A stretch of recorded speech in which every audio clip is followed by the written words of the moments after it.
Dan sekiranya ada di sana apa-apa persoalan, tolong jangan tunggu sampai ke habis. Angkat tangan, tanya, supaya kita boleh membantu menyelesaikan kesulitan dan juga kekusutan. Sekiranya mampu dan sekiranya saya memiliki ilmu tentangnya. Sekiranya kita tak tahu, tiada di sini daripada kalangan kita yang mengetahui tentang hal tersebut, kita akan rujuk kepada ahli ilmu dan jawapannya akan diberikan kepada kalian nanti. Sahabat-sahabat yang dikasihi dan dirahmati Allah sekalian, topik kita, sesi kita yang pertama nak membicarakan tentang siapakah salaf. Siapakah salaf? Kita pada hari ini, dalam kehidupan kita, dalam realiti kehidupan kita, kita ada idola. Ada orang yang idolanya penyanyi, ada orang yang idolanya Nabi SAW, ada orang yang idolanya tokoh-tokoh tertentu. Sama ada tokoh tersebut tokoh ekonomi contohnya, ataupun tokoh yang kita katakan pakar-pakar kedokteran, ataupun pakar-pakar arkitek dan sebagainya. Masing-masing ada individu-individu yang dia banggai, ataupun masing-masing ada tempat-tempat pengajian yang dia sayangi. Mungkin kita belajar di sini, tapi kita masih ingat kenangan manis kita di sekolah suatu ketika dulu. Mungkin kita sekolah di 2-3 sekolah, tapi ada satu sekolah yang kita betul-betul sayang dekat sekolah itu.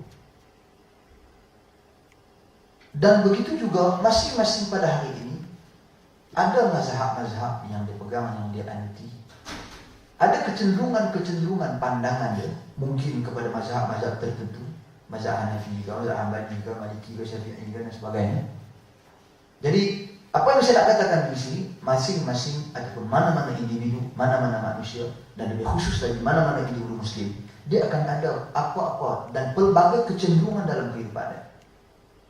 Sama ada daripada pelbagai sudut, daripada cara berfikir, ideologi, sama ada dari sudut cara penampilan, cara bercakap, cara berjalan, dia tahu. David Beckham tarik rambut ke depan sikit. Ada orang yang minat tarik rambut dia. Rambut dia rinting, tak boleh nak buat. Dia pergi rebonding bagi boleh buat juga.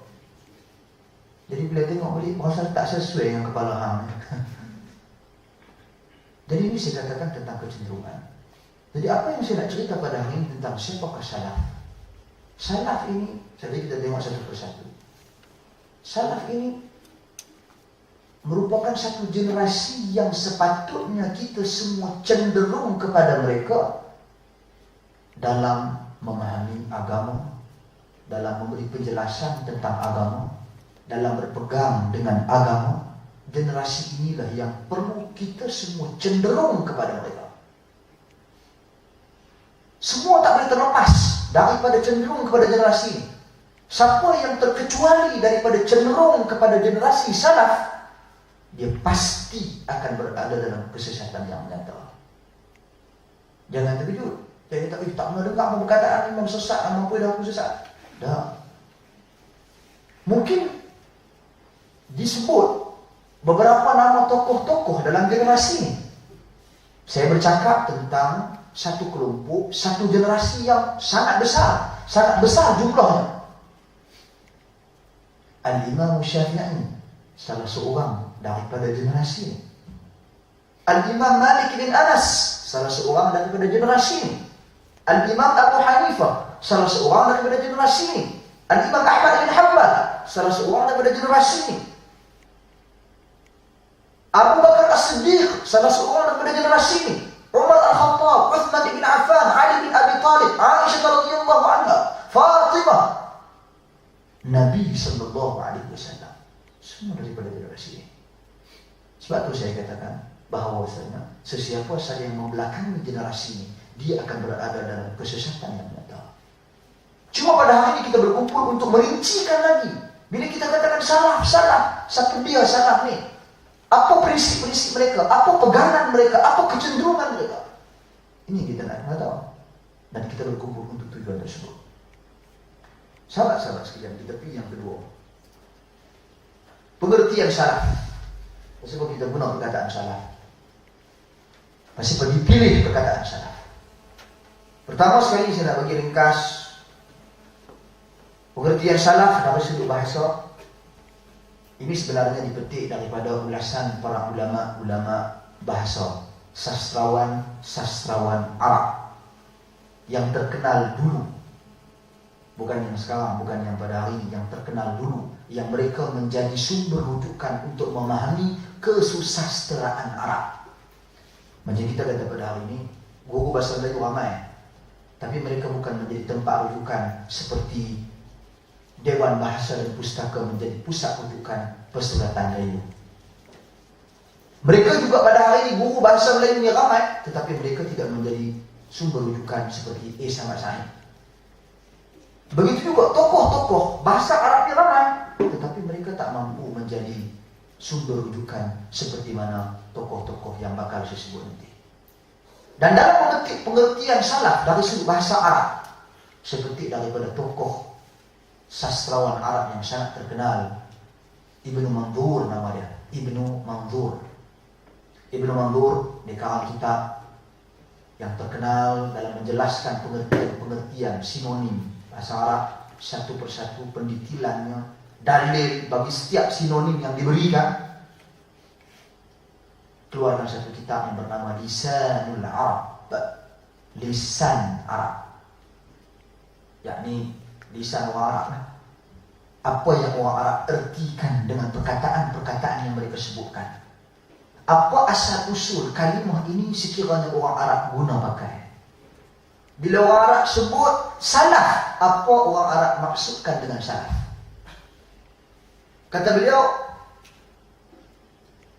Al-Imam Ibn Manzur bila memberikan pengertian salaf, ringkasnya saya katakan di sini, dia menunjukkan kepada generasi lalu yang mendahului generasi lain dari sudut keilmuan, keimanan, kelebihan dan keprihatinan. Tengok, ada beberapa perkara. Pertama sekali, dia nak abang di sini yang diartikan dengan salaf.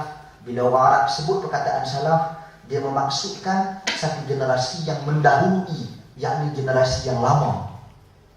Kalau baru, dia tak panggil salaf. Lama, dia panggil salaf. Salaf, lawan dia dalam bahasa Arab, opposite dia, khalaf. Khalaf, orang baru, generasi baru.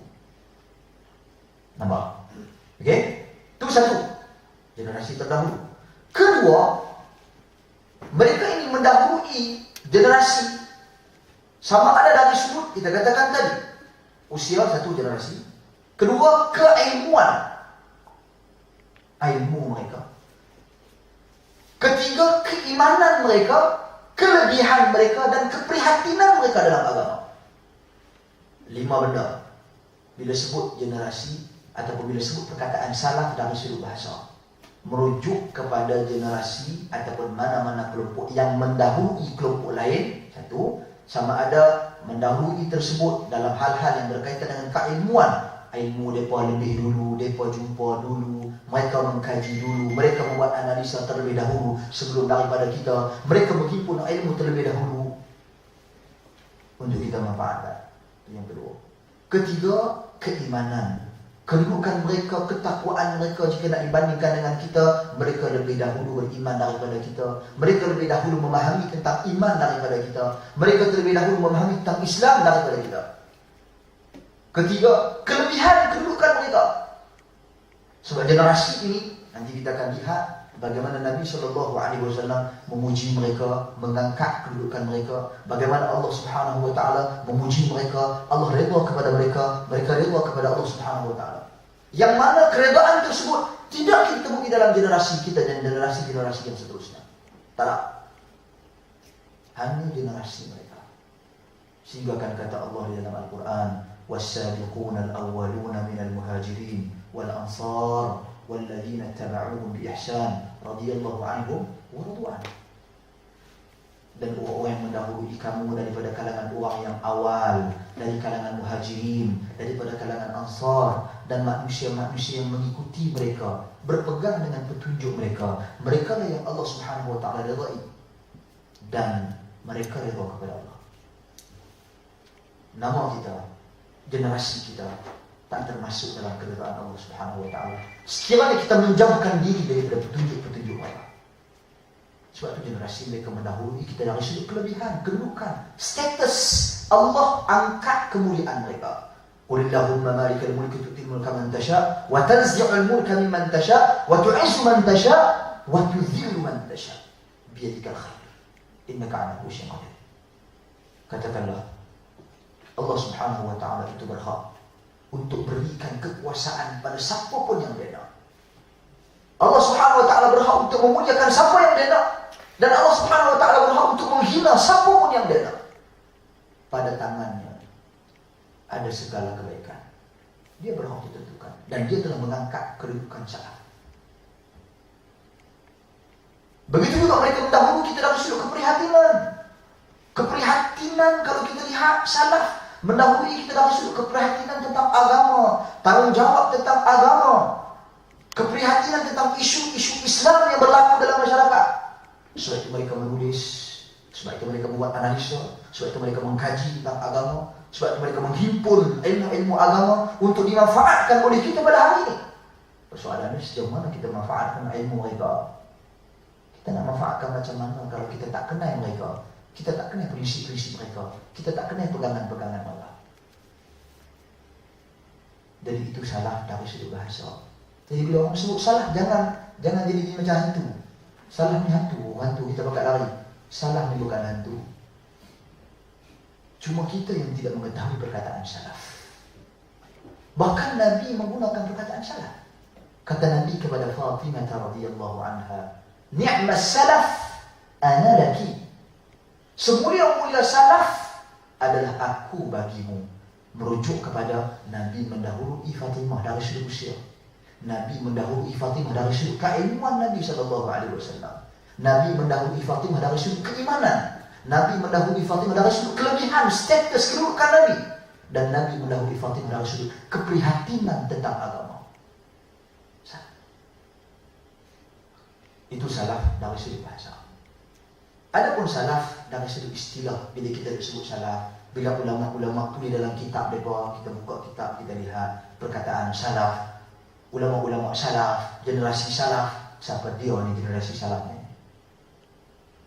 Kata para ulama dinukilkan dalam berbagai kitab, antaranya Syekh Salim Ibn Aid Al-Hilali hafizahullah, bila menyebut tentang pengertian salaf dari sudut bahasa, bila berkata perkataan salaf itu secara istilahnya, minta maaf istilahnya merujuk kepada sahabat Nabi secara khusus. Secara khusus. Ulama-ulama dulu bila sebut perkataan salaf, mereka memaksudkan sahabat Nabi. Seperti Abdullah ibn Mubarak, dia berpesan kepada generasi dia ni tabi'in, disebut oleh Alif tadi ni, tentang perkataan beliau ada dalam menuntut ilmu, teori-teori dalam menuntut ilmu. Dan beliau juga menyebut tentang salaf. Kata beliau kepada teman-temannya, kepada murid-muridnya, janganlah kalian mengambil ilmu daripada Amr ibn Thabit. Fa'innahu yasubbu salaf. Sesungguhnya Amr ibn Thabit ini, dia mencerca, menghina salaf. Amr ibn Thabit terkenal orang yang mencerca dan menghina sebahagian daripada sahabat Nabi ridwanullahi alaihim yang terlibat ketika mana berlaku pertembungan antara Ali dan Muawiyah. Kem Ali, kem Muawiyah. Perselisihan pandangan sebenarnya. Tapi Amr ibn Thabit dikeluarkan perkataan-perkataan yang keji yang seolah-olah memperlihatkan betapa sahabat-sahabat Nabi ini ganas, betapa sahabat-sahabat Nabi ini membelakangkan hukum Allah, betapa sahabat-sahabat Nabi ini mengikut emosi. Dia cerita sahabat Nabi. Tapi Abdullah ibn Mubarak bila dia sebut perkataan yang saya katakan tadi, dia tak guna perkataan sahabat. dia guna perkataan salaf. Dan dia memaksudkan perkataan salaf itu dengan sahabat Nabi ridwanullah alaihi. Menunjukkan asal ulama-ulama dulu, ulama-ulama kurun kedua hijrah, kurun ketiga hijrah, bila mereka menyebut perkataan salaf, mereka memaksudkan sahabat Nabi.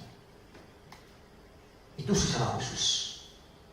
Adapun kalau kita lihat dari sudut salaf dahulu dan kini, apabila zaman sahabat Nabi telah meninggalkan kita ridwanullah alaihi, maka kita lihat, kita boleh bahagikan salaf kepada dua. Pertama, salaf yang merujuk kepada zaman ataupun generasi, dan yang kedua, salaf merujuk kepada metodologi. Pertama, salaf yang merujuk kepada zaman.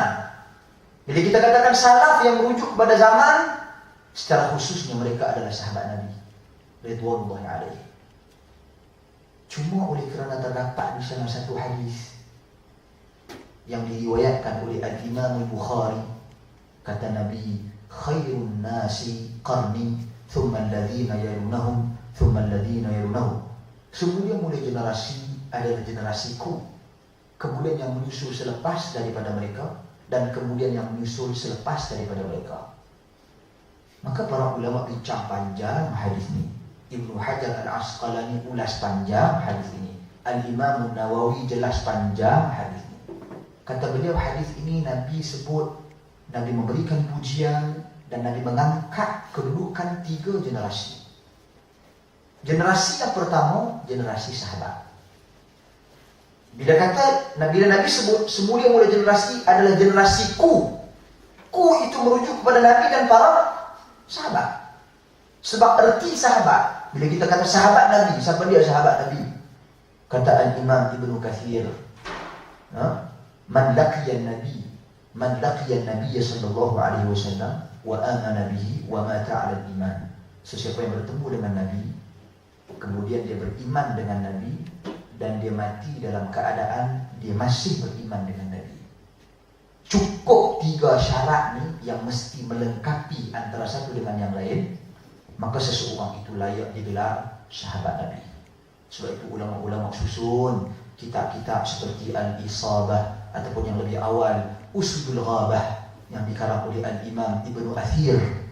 Dia kumpul nama sahabat-sahabat Nabi yang mengikut pandangan dia, mereka ni dia bertemu dengan Nabi, beriman dengan Nabi, dan mati dalam keadaan iman.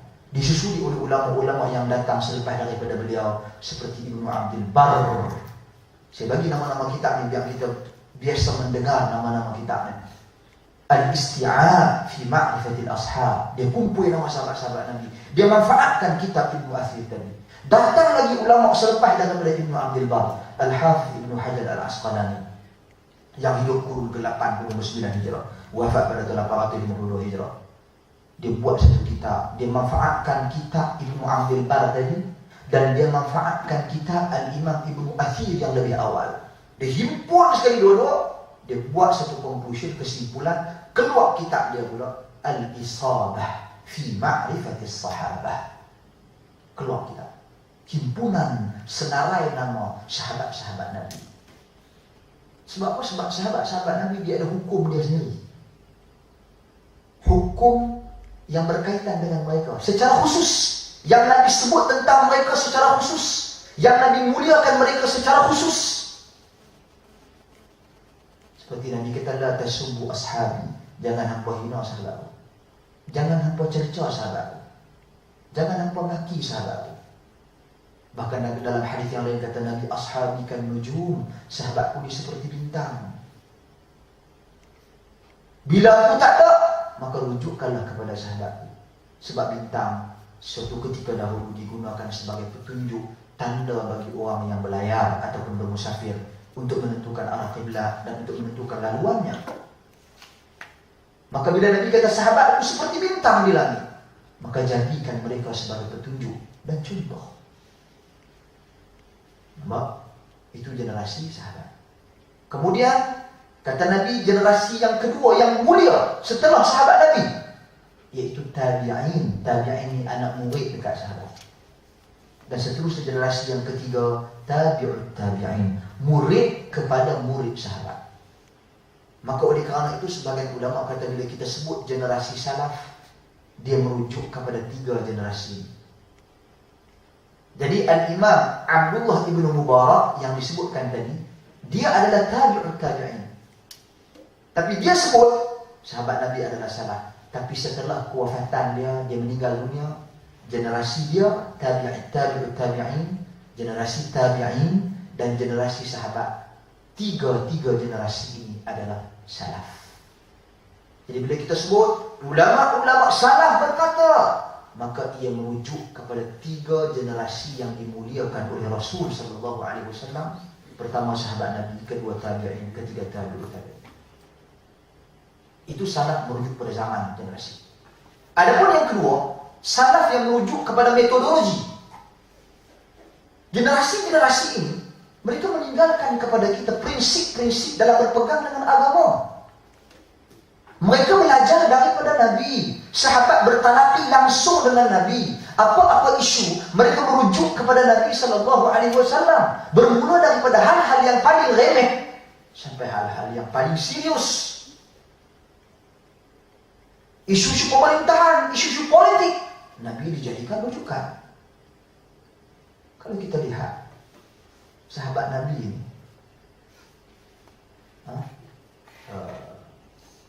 dalam satu peristiwa,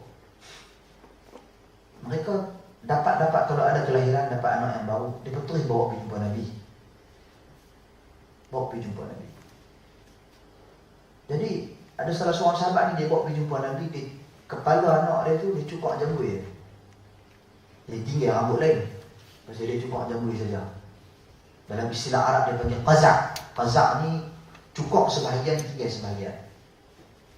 Maka kata Nabi SAW kepada dia, halikuhu kullu awitrukuhu kullu. Cukok semua atau tinggal semua. Apa yang saya nak katakan di sini, dalam hal seperti itu, bak cukok kepala, mereka merujuk kepada Nabi SAW. Seperti makan contohnya, makan. Nabi kata, ya ulam samillah kul biyaminik wa kul mimma yalik. Wahai pemuda, makanlah dengan tangan kanan. Minta maaf. Wahai pemuda, bacalah bismillah. Kemudian makanlah dengan tangan kanan. Dan makanlah makanan yang paling dekat dengan kamu. Itu dalam hal makan. Jika nak dilihat lagi, banyak perkara-perkara basic dalam kehidupan saya. Begitu juga sampai kepada topik pemerintahan, topik akidah.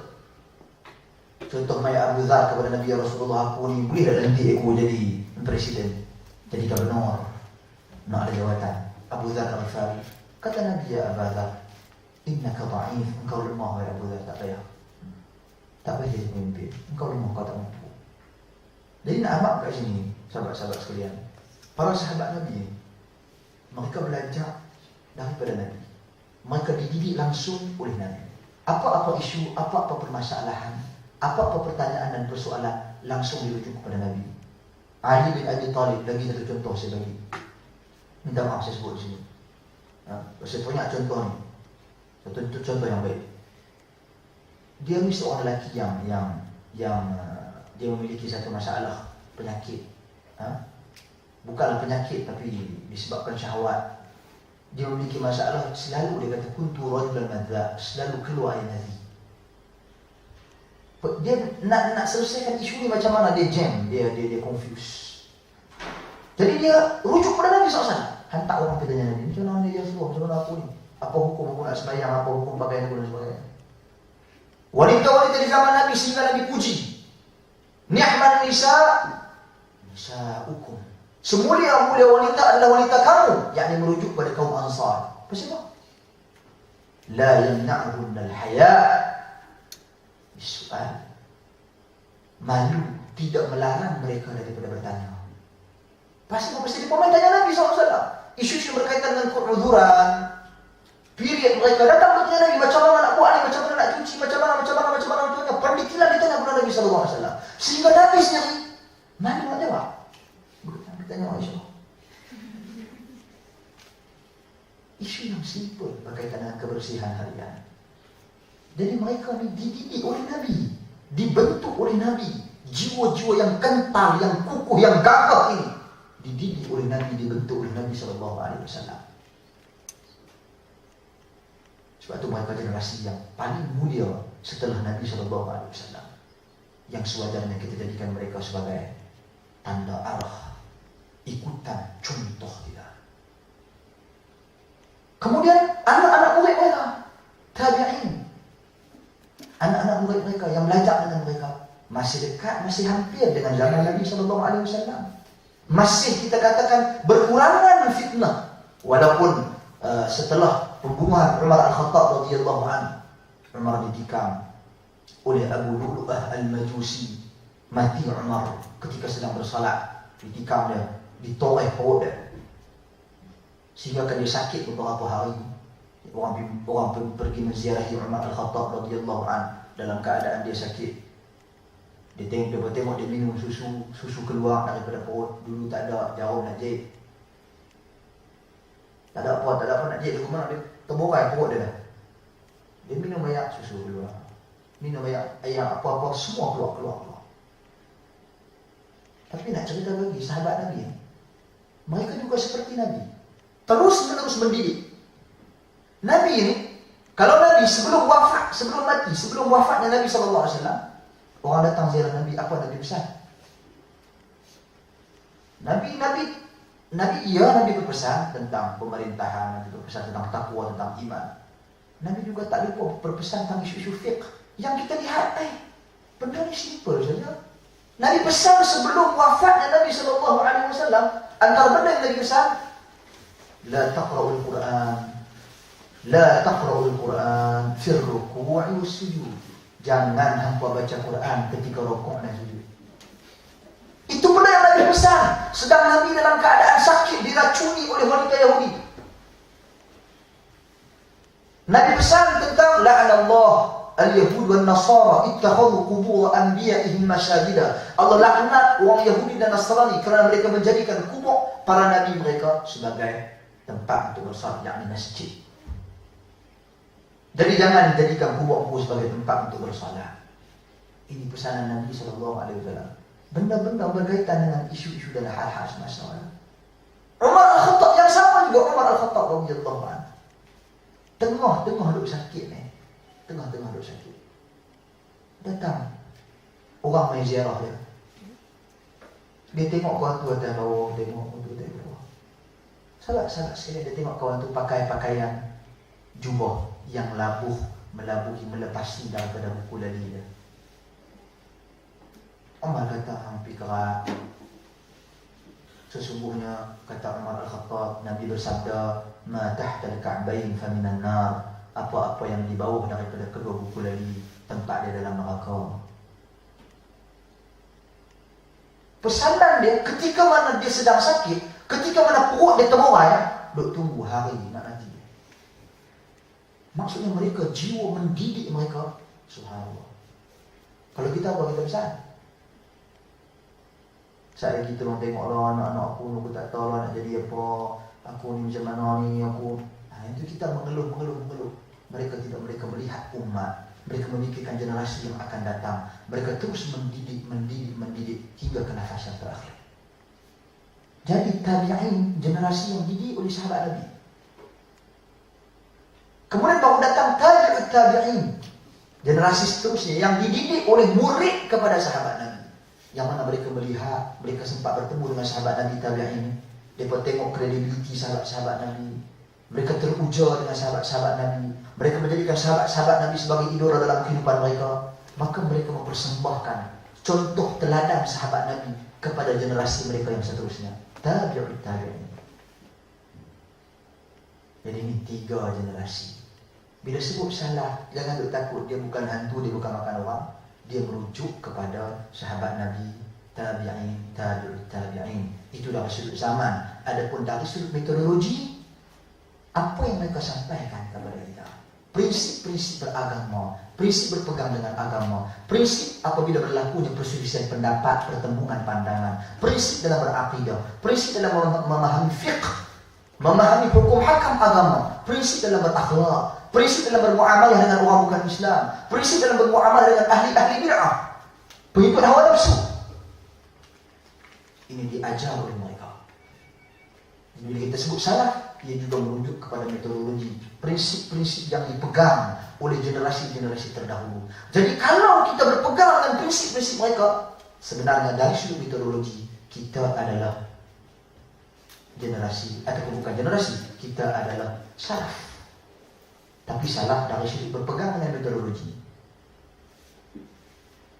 Adapun salaf dari sudut generasi, merujuk kepada generasi mereka. Faham? Ha? Saya cuba jelaskan dengan bahasa yang mudah insyaAllah, untuk manfaat kita semua. Seterusnya, mengenai salaf. Kita nak kenal salaf lagi. Tadi kita kenal dari sudut siapakah mereka, dan ni lebih detail sedikit. Pertama, kita nak kenal rujukan mereka, apa rujukan mereka dalam beragama. Kedua, apa akidah mereka dalam beragama. Ketiga, bagaimana fiqh mereka, bagaimana mereka memahami agama. Fiqh, orang sebut fiqh. Bagaimana salah memahaminya. Okay? Keempat, akhlak mereka. Ini 4 benda saja yang kita nak cakap pada hari ini secara keseluruhan, daripada pagi ni sampai ke petang. 4 perkara ni saja. Okey. Pertama, rujukan salaf. Tentang rujukan salaf ni kita ada topik khusus petang ni kita nak cerita, iaitu prinsip-prinsip dalam kita memilih sumber agama, menetapkan yang mana satu sumber agama, yang mana satu bukan sumber agama, dan prinsip-prinsip dalam kita memahami sumber agama tersebut. Okey, itu topik petang. Tapi ringkasnya saya nyatakan di sini, salaf, sahabat Nabi, tabi'in, tabi'ut tabi'in. Jadi apa rujukan mereka kalau mereka nak beragama? Apa pegangan mereka kalau mereka nak beragama? Kalau mereka nak solat, apa rujukan mereka? Tak lari daripada 3 perkara yang asas ni. Ini asas. Ini dipanggil sumber. Nanti kita akan jelaskan petang ni, dia ada sumber premier, dia ada sumber sekunder. Iaitu sumber asas dan sumber sokongan sampingan. Ini sumber asas Quran hadis ijma'. Adapun sumber sokongan, dia masuk penggunaan akal, teori, kaedah seperti qiyas. Dan di sana ada sumber-sumber yang disepakati, ada sumber-sumber yang tidak disepakati, yang akan kita bicarakan nanti insya-Allah. Tapi saya nak cerita di sini rujukan asas. Sahabat Nabi bila berlaku apa-apa isu, mereka akan bertanya, wujudkah, adakah tidak di sana perkataan-perkataan Nabi sallallahu alaihi wasallam? Adakah tidak di sana di dalam Al-Quranul Karim Allah Subhanahu wa taala menyebut tentang hal-hal ini? Dia bertanya yang tu dulu. Sebab itu, kalau kita tengok generasi-generasi ini, bila mereka berhadapan dengan perselisihan pendapat dan pandangan,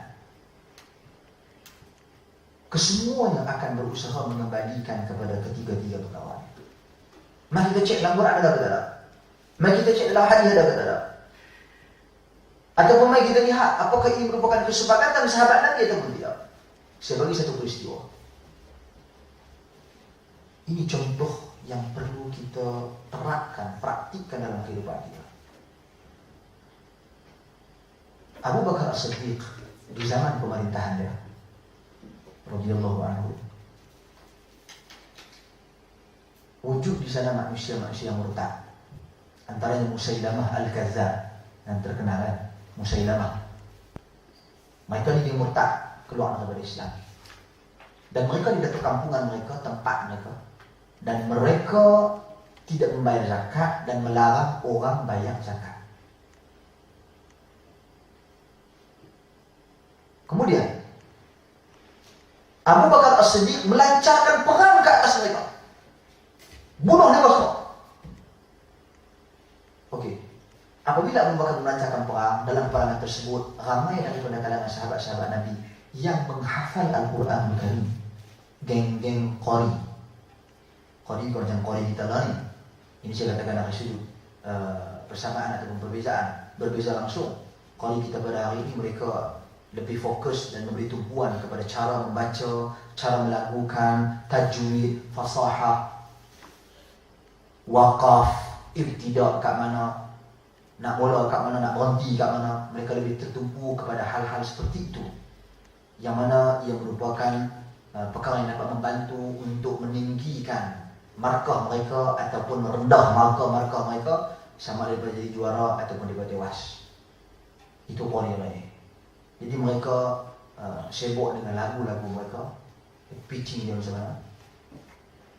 Lagu dia nak tinggi ke, nak naik daripada bayati, nak pergi ke mana, nak pergi ke ras ke, sika ke, hijaz ke. Ni jenis-jenis lagu. Lepas tu kita tengok daripada tak duduk pasal rasa dia nak feel ketika mana mereka membaca. Itu qari lani. Qari dulu dah. Qari dulu mereka bukan juara Al-Quran peringkat kebangsaan. Mereka bukan juara musabaqah peringkat kawasan mana-mana apa. Tak ada. Qari dulu adalah orang yang mana mereka ingin menghafal Al-Quran Karim, meriwayatkan Al-Quran Karim seperti mana yang mereka dengar daripada Nabi. Sebab Nabi mengajarkan kepada para sahabat Al-Quran Karim dalam beberapa telur bacaan. Maksudnya dalam beberapa cara bacaan, dalam beberapa loghat bacaan. Nabi ajak kau ni. Itu qari dulu. Bahkan mereka memahami Al-Quran. Mereka mampu mengajarkan orang tentang Al-Quran Karim. Walaupun mereka sebenarnya tidak memiliki suara-suara yang indah seperti yang ini. Jadi bila matinya, ada 70 orang qari yang mati, ataupun minta maaf, ramai daripada kalangan mereka 70 orang itu dalam peristiwa yang lain. Dalam peristiwa Bi'ru Ma'unah itu zaman Nabi SAW. Tapi dalam peristiwa peperangan memerangi golongan murtadnya, ramai daripada kalangan umat hafal Quran nanti. Maka Abu Bakar As-Siddiq dan juga Umar sangat sedih. Umar tiba-tiba dia dapat satu idea. Kata dia, why not kita bukukan Al-Quran? Sebab Al-Quran tidak pernah dibukukan. Di zaman Nabi, Nabi tak pernah membukukan Al-Quran. Ya, Al-Quran itu ditulis. Di peringkat awal, dilarang menulis segala sesuatu kecuali Al-Quran. Quran saja dia benar tak boleh.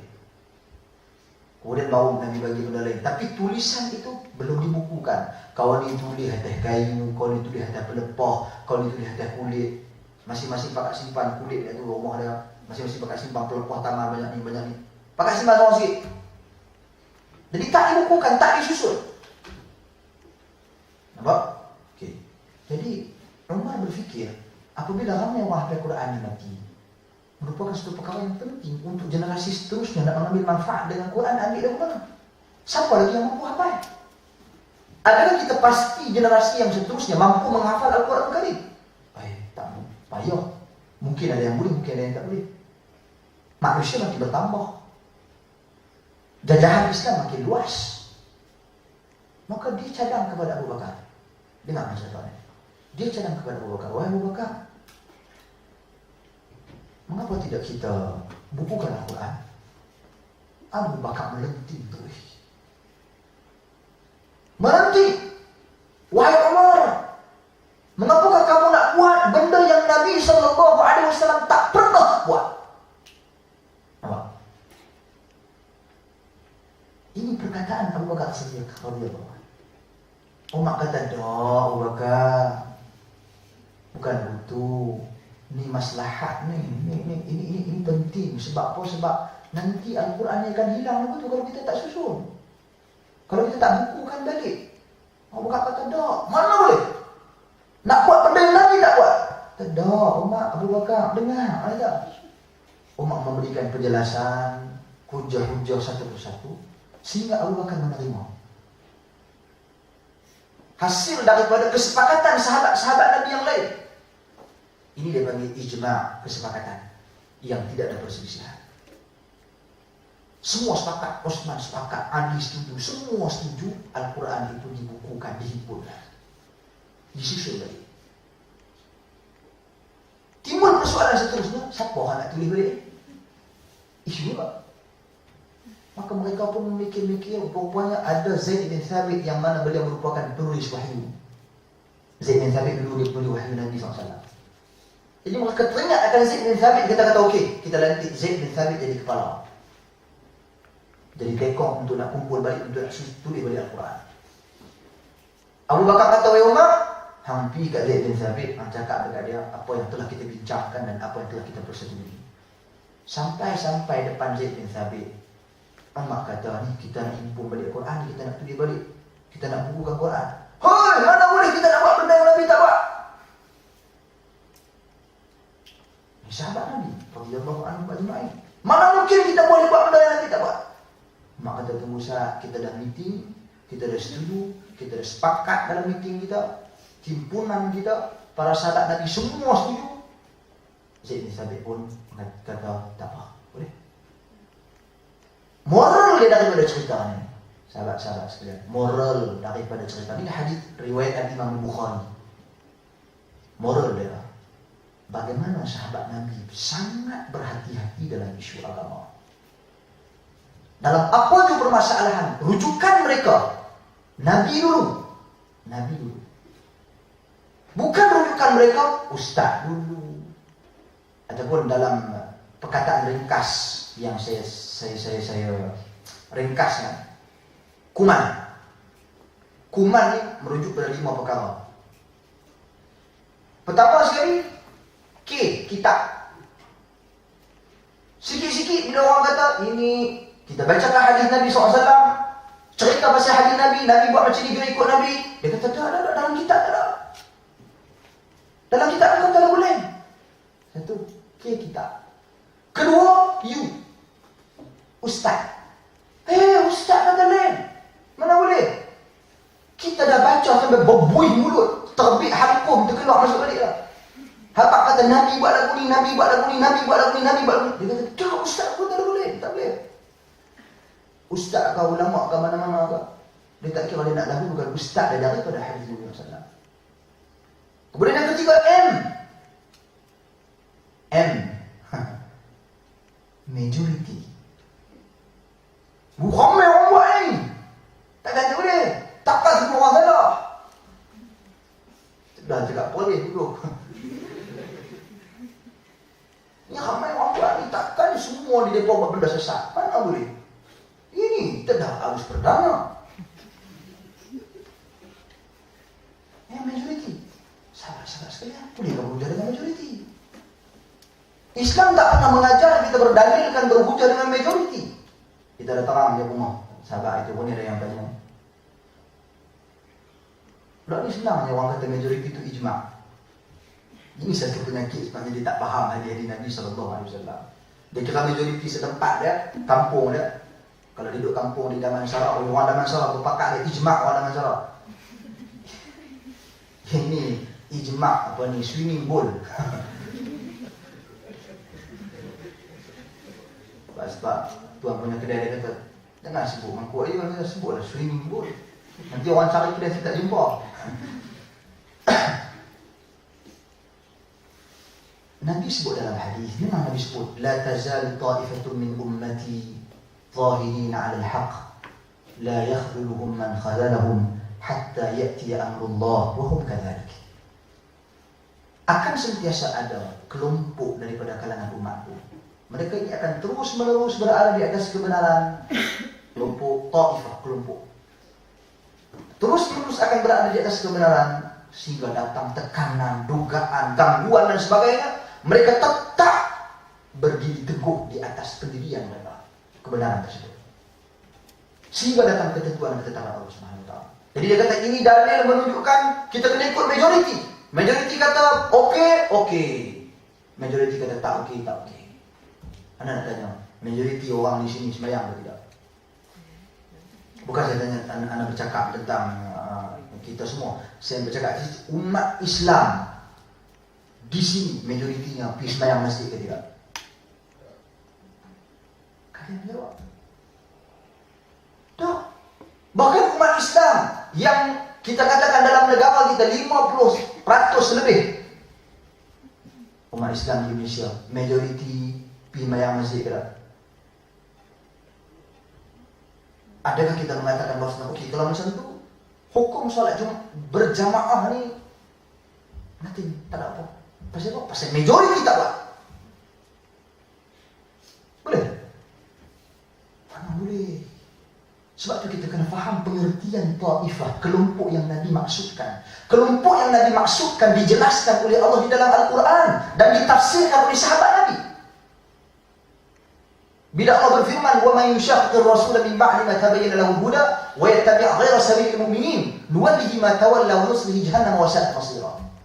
Barang siapa yang mendurhakai Rasul setelah didatangkan kepadanya petunjuk, Rasul hampa suruh buat macam ni, dia derhakai.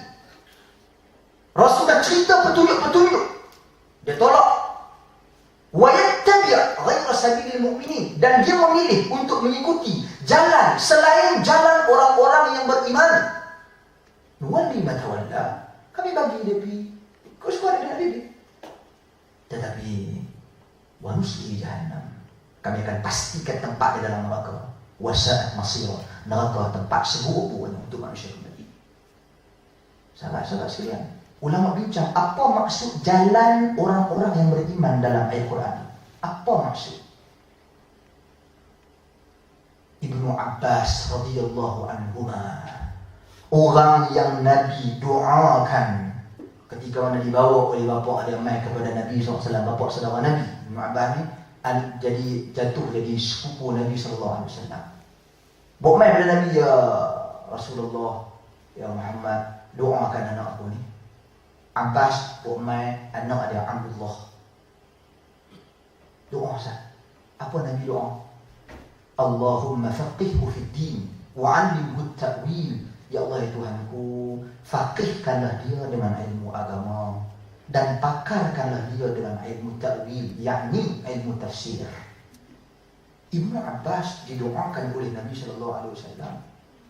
Tapi kita pada hari ini meninggalkan penjelasan dan penafsiran dia terhadap Al-Quranul Karim.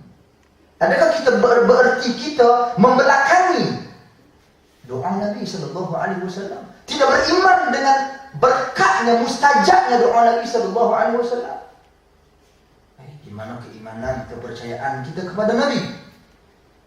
Apa tafsir Ibnu Abbas? Ibnu Abbas berkata yang diartikan dengan jalan orang-orang yang beriman adalah al-ijma'. Apa dia maksud al-ijma'? Semua ulama turun-temurun jelaskan pengertian ijma' satu persatu. Ijma' bukan majoriti, bukan majoriti orang. Ijma' adalah kesepakatan atau majoriti kelompok-kelompok tertentu. Siapa dia kelompok tertentu ini? Penjelasan para ulama, kata mereka yang diartikan dengan ijma', ittifaq mujtahidi fi asrin min al-usur ummati Muhammad fi amrin min umuri din. Yang diartikan dengan ijma' adalah kesepakatan golongan-golongan mujtahid daripada kalangan umat Muhammad dari satu generasi ke satu generasi dalam urusan-urusan tertentu yang berkaitan dengan agama. Itu maksud ijma', kesepakatan mujtahid. Mujtahid bukan kira semua orang. Bukan kira biasanya kami pelajar-pelajar di Egret bersepakat bahawasanya tahun ni kita tak payah mayar raya. Majoriti tak payah mayar raya, kita tak payah mayar. Itu bukan di kategori itu ijma'. Sahabat-sahabat sekalian, jadi itu pengertian ijma' perlu kita faham, bukan majoriti. Jadi orang berhujahkan majoriti, ini salah, sangat-sangat salah. Kalau kita nak berhujah, kita kena berhujah dengan al-ijma', kesepakatan ulama yang mendapat kedudukan mujtahid. Mujtahid sangat tinggi kedudukan mereka. Tidak ada mujtahid dalam negara kita Malaysia, mana ada mujtahid. Takat ustaz-ustaz yang belajar lama, ustaz-ustaz yang baru belajar, ustaz-ustaz yang muda. Itu dia. Ustaz senior, junior. Lepas tu ada ustaz super-super senior. Dia lagi lama lah. Itu saja lah. Sebab semua kita balik. Saya balik buka balik kitab Al-Imam Syafi'i, cek balik. Balik-balik buka kitab Al-Mulawwan Al-Kubra dalam mazhab Maliki. Buka balik kitab-kitab dalam mazhab Ahmad bin Hanbal. Cek balik kitab-kitab seperti dalam mazhab Abu Hanifah, seperti Hashim bin Abidin. Buka balik kitab-kitab Imam Nawawi. Cek balik hadis ni, tengok ulama ni kata apa pada hadis ni. Kita mujtahid ya. Kita ni pandai buat kompilasi. Compile pandangan pandang orang, keluar satu tesis PhD. Oh hebat, mustahil mutlak lah nama. Mangkuk. Dia berasa dia mustahil pasal keluar dari PhD. Isi kandungan 2 baris, 3 baris, nota kaki 8 baris. Mustahil lah. Raja dia nukil nakal daripada orang. Nukil ulama. Lepas tu berasa hebat seorang-seorang. Ittaqillah wa taqwalah kepada Allah Subhanahu wa taala. Kitab Al-Imam Syafi'i yang kontang, kosong daripada nota kaki. Ar-Risalah, kitab dalam usul fiqh yang pertama yang ditulis. Kosong, tak ada nota kaki pun. Tak ada nota kaki. Tapi dimanfaat ilmu tersebut sampai hari ini. Fatwa-fatwa yang disusun oleh anak murid Al-Imam Al-Muzani dimanfaatkan sampai hari ini. Sebelum waktu itu dulu. Kita agak-agak tesis kita lah, PhD ke, master ke, BA ke. Tak kita tulis, siapa yang manfaatkan. Kalau orang tahu kata dia panggil kredit. Kredit ni haiwan. Makan petah babi mereka, makan buku kita. Bukan orang kecil. Ataupun dipanggil apa? Haiwan-haiwan dia makan buku, buka-buka buku berlubang sana sini. Itu kitab kita. Berbeza dengan kitab Al-Um, diulang cetak. Puluhan tahun diulang cetak, ulang cetak. Disebabkan apa? Manusia mengambil manfaat. Ini ulama-ulama mustahil. Itu ketiga menjadi kuman. M-A-N. A menuju kepada akal. Akal. Bila orang bagi hadis Nabi SAW, dia kata, takkan ni, tak boleh, aku tengok macam okey kita buat. Dia kira lagu dia kira apa yang akal dia kata okey, apa yang akal dia kata baik. Ini masalah dia. Sahabat-sahabat sekalian, Ibnu Mas'ud radhiyallahu anhu, dia berkata dalam perkataan yang sangat masyhur, kam min muridin lil khairi lan yusibah. Berapa ramai orang yang dia nak kepada kebaikan, kecenderungannya kepada kebaikan, tapi dia tak dapat pun kebaikan. Pasal dia buat amalan yang sia-sia, yang tidak bermanfaat. Walaupun dilihat baik. Kita bukan ingin dilihat baik, kita ingin kita buat benda yang benar-benar baik di sisi Allah dan Rasul. Sebab itu sahabat Nabi, mari kita cerita tentang yang datang bertemu dengan Nabi SAW. Dia melihat amalan yang dia buat tu dia rasa baik. Amalan apa dia buat? Sembahyang tak mau tidur, puasa tak mau buka, tak mau kahwin. Dia tak mau gatal kahwin. Dia tak apa, saya tinggal ibadat dia. Begitu juga Abdullah ibn Amru ibn Al-As, sahabat Nabi ni. Bapa dia memang mengadu dekat Nabi, pak dia memang mengadu dekat Nabi. Bimbang anak dia ni banyak sangat sembahyang dan puasa. Kita pak kita bimbang, duk telefon tanya, mak pembayang lah. Cek pula. Ambil nama telefon rakan sendiri, gerak sok, makan sahur. Takut anak dia tak manggil. Tanya, mayang subuh dah, malam yang tarawih dah. Tanya, cek apa dia. Ini bapa mengadu kepada Nabi SAW pasal anak sembahyang terlebih. Pasal anak puasa terlebih. Kata Nabi nasihat Nabi panggil Abdullah Hamai sini Abdullah. Memang apa yang hang buat memang hang tengok memang baik, memang okey. Tapi apa kata Nabi? Wa inna li jasadika 'alaika haqqan, wa inna li dhaifika 'alaika haqqan, wa inna li ahlika 'alaika haqqan. Kata Nabi, sesungguhnya tetamu-tetamu kamu ada hak, kamu kena layan dia. Kalau kamu duk puasa lagu ni, kamu duk tak kira kamu nak sembahyang tak berhenti apa semua ni. Macam mana tetamu kamu nak dilayan dengan baik? Kaum keluarga kamu, ahli kamu, isteri kamu, ada hak dia untuk kamu tunaikan. Mai duk puasa memanjang, mai duk senyum memanjang. Dia duk tengok je lagi dia, kok dan mai tepuk kepala sikit. Yang ni mai lawan juik, lawan peletek sikit ke. Buah lagi ni. Tak ada, benda tu tak ada. Jadi isteri dia tak ada rasa perasaan tu. Sedih lah. Kemudian tubuh badan kamu, wahai Abdullah, tubuh badan kamu juga ada hak. Kamu kena exercise, kamu kena berehat.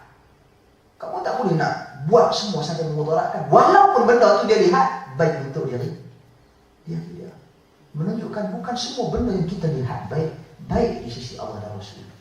Jadi kita jangan dahulukan akal dalam beragama. Sebab itu gagalnya satu kelompok yang disebut dalam sejarah, kelompok yang bernama Mu'tazilah. Mu'tazilah, gagalnya mereka, terkeluarnya mereka daripada landasan Ahlu Sunnati wal Jamaah kerana mereka mendahulukan akal melebihi wahyu. Bagi mereka untuk menentukan benda ini baik ataupun buruk, logik. Bagi mereka untuk menentukan baik ataupun buruk, realiti semasa. Orang kata baik, okey baik. Ini pemikiran dan ideologi Mu'tazilah. At-tahsin wa at-taqbih huwa al-aql. Nak kata benda itu baik dan nak kata benda itu buruk, akal. Sebab tu ulama-ulama ini sangat benci dengan orang yang mendahulukan akal dia lebih daripada nas. Sangat benci. Bahkan kata Al-Imam Ibn Hazm Al-Andalusi, antara orang yang paling semangat menyeru manusia untuk kembali kepada Quran dan hadis-hadis Nabi adalah Al-Imam Syafi'i. Sangat terkenal sehingga digelar dia Nasir Sunnah, orang yang menyelamatkan as-sunnah. Imam Syafi'i. Dan Imam Syafi'i sangat terkenal benci pada orang-orang yang menggunakan akal ketika mana bercakap tentang agama. Dia larang, dia tak bagi. Sebab tu Imam Syafi'i dia menolak perdebatan dengan orang yang menggunakan akal saja. Sembrono.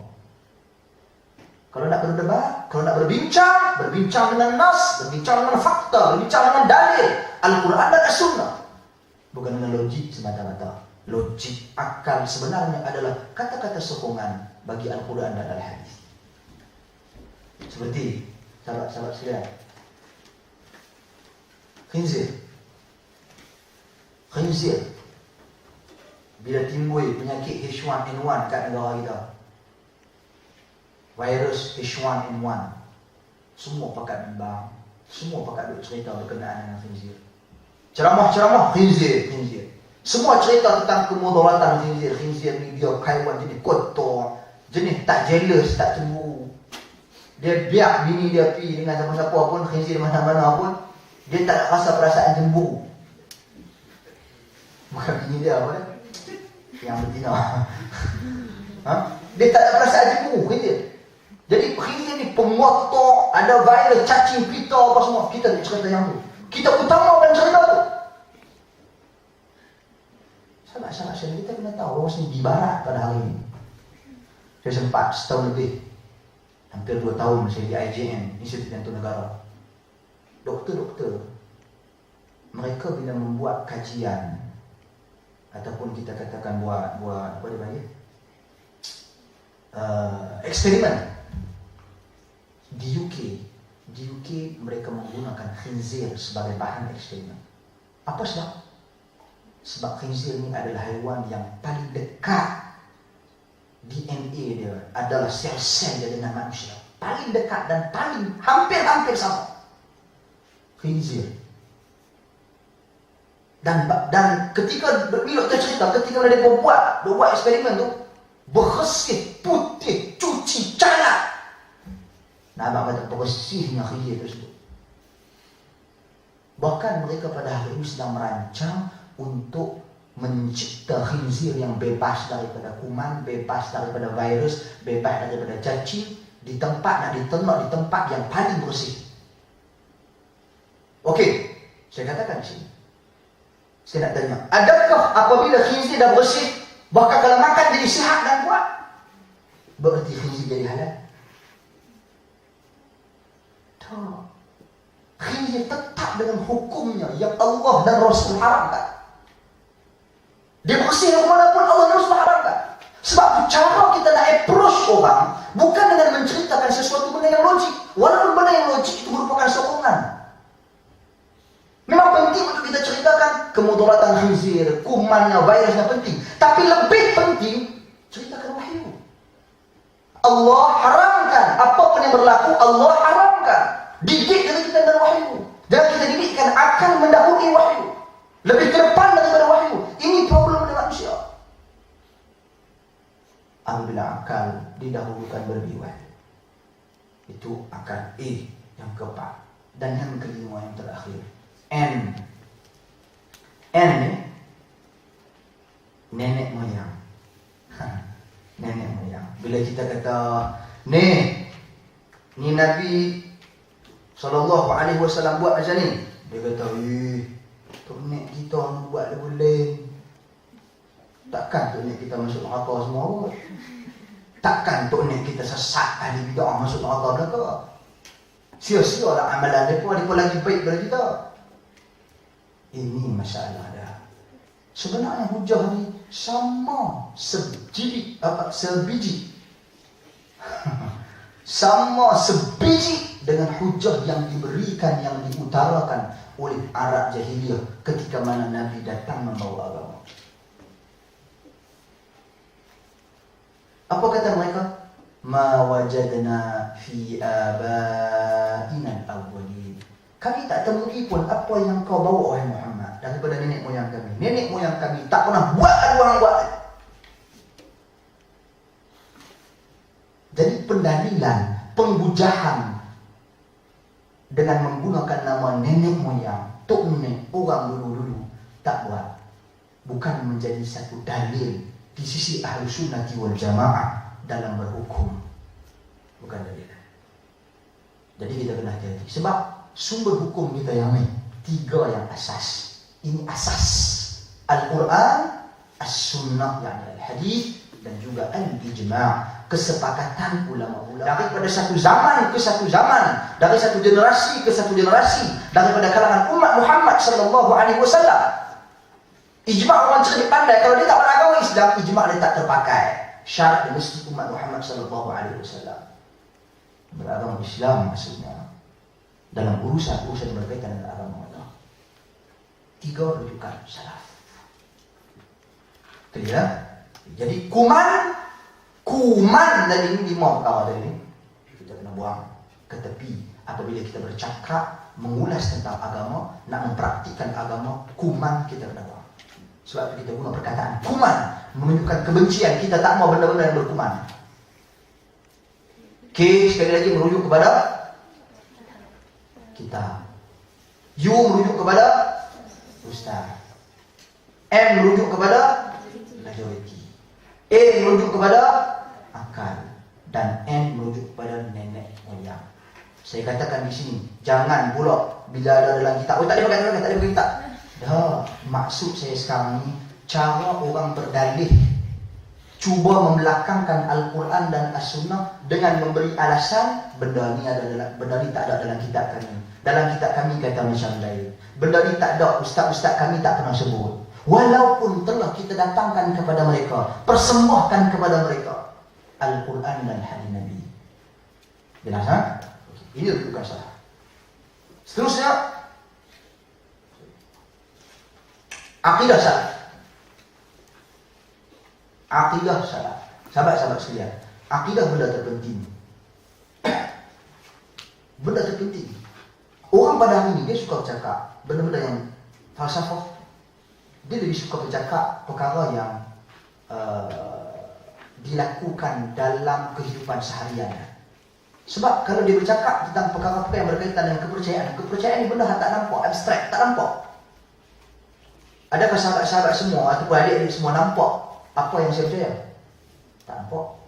Saya pun tak nampak apa yang kalian semua percaya. Tak tahu apa kalian percaya, betul ke tidak?